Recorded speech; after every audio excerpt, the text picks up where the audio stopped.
اللہ اللہ اللہ اللہ۔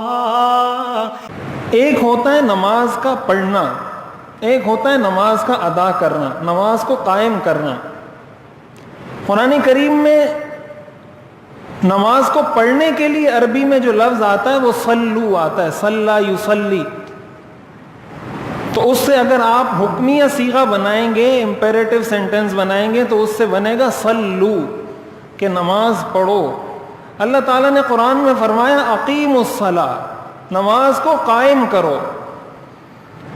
اس کا مقصد یہ ہے کہ نماز کو پورے آداب کے ساتھ ادا کریں۔ دیکھیں ایک شخص ہے وہ آتا ہے نماز پڑھنے کے لیے، نماز کے جتنے فرائض ہیں وہ پورے کر لیتا ہے، تکبیر بھی کہہ دیتا ہے، تلاوت بھی کر لیتا ہے، رکوع سجدہ سب کچھ، تو نماز اس کی ہو جائے گی۔ اگر وہ کسی مفتی کے پاس جائے گا کہ میری نماز ہو گئی یا نہیں، تو مفتی اس کو فتویٰ دے گا کہ آپ کی نماز ہو گئی، اس لیے کہ آپ نے سارے فرائض پورے کر لیے، سارے واجبات پورے کر لیے۔ یہ دونوں چیزیں پوری ہو جائیں نماز مکمل ہو جاتی ہے۔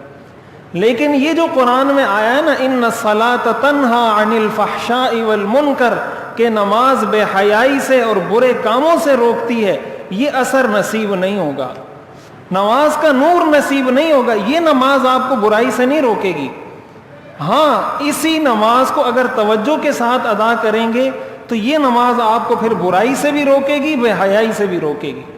اور جو لوگ اس طریقے سے نماز ادا کرتے ہیں، سوال نہیں پیدا ہوتا کہ وہ اس کے بعد کسی بے حیائی کے کام میں مبتلا ہو جائیں۔ جو شخص اس تصور کے ساتھ نماز ادا کرتا ہے وہ کبھی اللہ کی نافرمانی نہیں کرتا۔